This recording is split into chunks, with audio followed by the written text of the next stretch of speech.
Bonjour à tous, dans cette vidéo, je vais vous montrer comment cirer un meuble en bois. Donc je ne vais pas cirer un meuble entier, je vais prendre comme base cette planche et nous allons voir comment appliquer la cire et aussi le fond dur et la matine.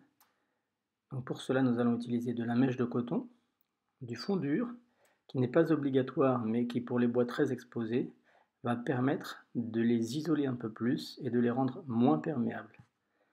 Ensuite, nous utiliserons la cire en pâte ou en liquide, colorée ou non. Ici, j'ai choisi une cire brune. Et on pourra utiliser aussi la matine qui va fixer notre résultat et donner un reflet supplémentaire.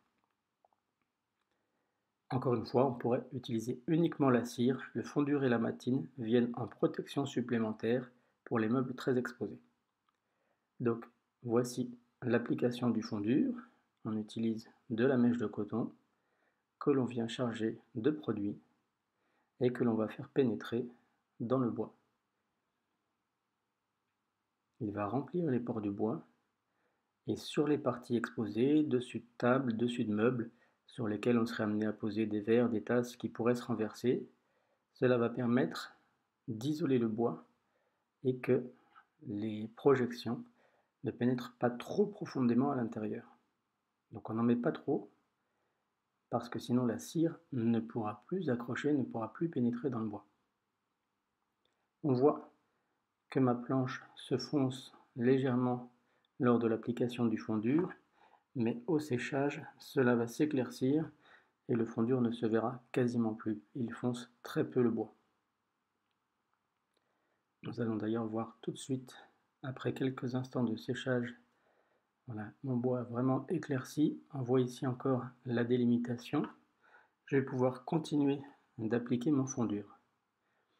Le fond dur va aussi servir à faire en sorte que si je dois utiliser un estalin, qui est un produit qui va renforcer les taches claires sur les bois, mon estalin ne renforce que la tache claire et ne fasse pas de taches plus foncées.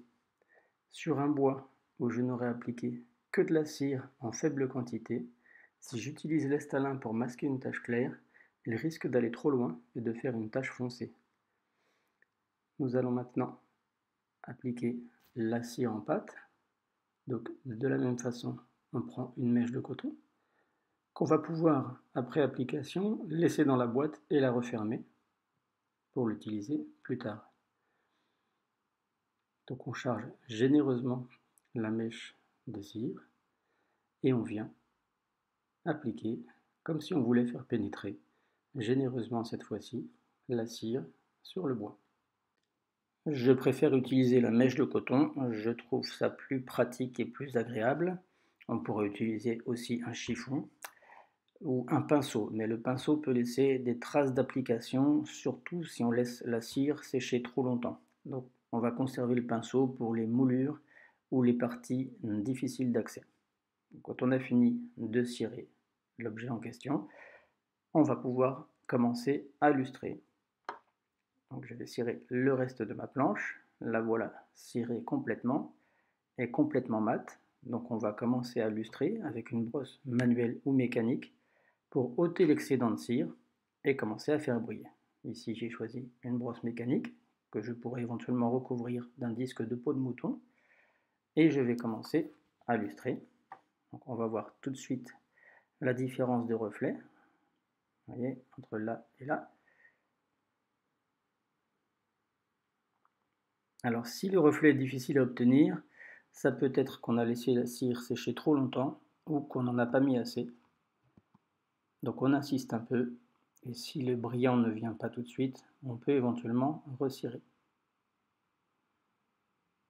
Ici, la différence entre avant et après n'est pas évidente à voir car je suis en extérieur et les reflets sont un peu écrasés par la lumière du jour.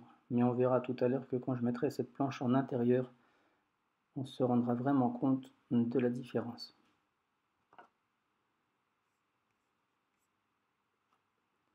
Voilà, ma planche est complètement lustrée. Je peux maintenant commencer à appliquer la matine. La matine n'est pas obligatoire, C'est une finition qui va fixer la cire et donner un reflet satiné supplémentaire, voire un reflet brillant si on en met beaucoup. Elle va aussi permettre, par exemple, si nous avons affaire à un plateau de table, d'éviter d'avoir de la cire sur les coudes si on met les coudes sur la table. Donc on en met très peu à la fois et on essaye de la faire pénétrer dans le bois. Il ne faut surtout pas faire ce genre d'application car on va avoir des traces de départ et des traces d'arrêt partout sur l'objet en question. Au contraire, on va essayer d'élargir les mouvements et de mettre très peu de matine à la fois, quitte à recommencer plusieurs fois l'opération en fonction de l'intensité de protection et de brillant que l'on souhaite obtenir.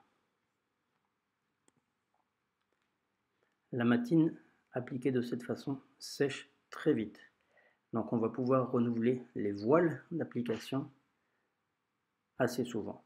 On peut aller jusqu'à 3 ou 4 applications. Ici, vous allez voir plus tard que j'ai chargé pas mal la matine pour vous montrer la différence entre un bois ciré et un bois matiné. Vous voyez que je vais pouvoir appliquer ma main sur la matine. Je n'ai pas de traces sur la main et il n'y a pas de traces sur le bois, ce qui veut dire que le produit a déjà quasiment séché. Donc je peux recommencer à appliquer un voile dès maintenant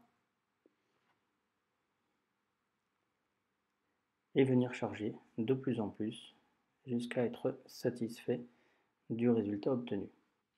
Attention toutefois, un bois ciré, même avec application de fondure et de matine, n'aura jamais la protection d'un bois verni. Si vous avez des tables, des plans de travail ou des dessus de meubles auxquels vous voulez donner une protection quasiment à toute épreuve, optez pour les vernis Stellac ou le vernis super mat quasiment invisible qui vous donnera vraiment une protection digne de ce nom. Alors pourquoi cirer un meuble? Tout simplement en fonction de son style. Une armoire normande par exemple est forcément cirée, ou parce que pour beaucoup de personnes, la cire donne un aspect et une patine inimitables.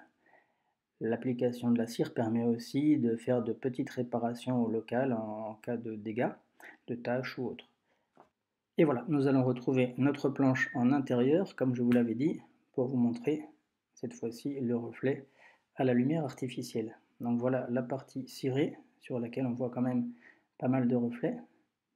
Et nous allons arriver sur la partie où j'ai appliqué la matine. Alors j'ai un peu chargé, j'en ai mis 3 ou 4 couches pour bien vous montrer la différence.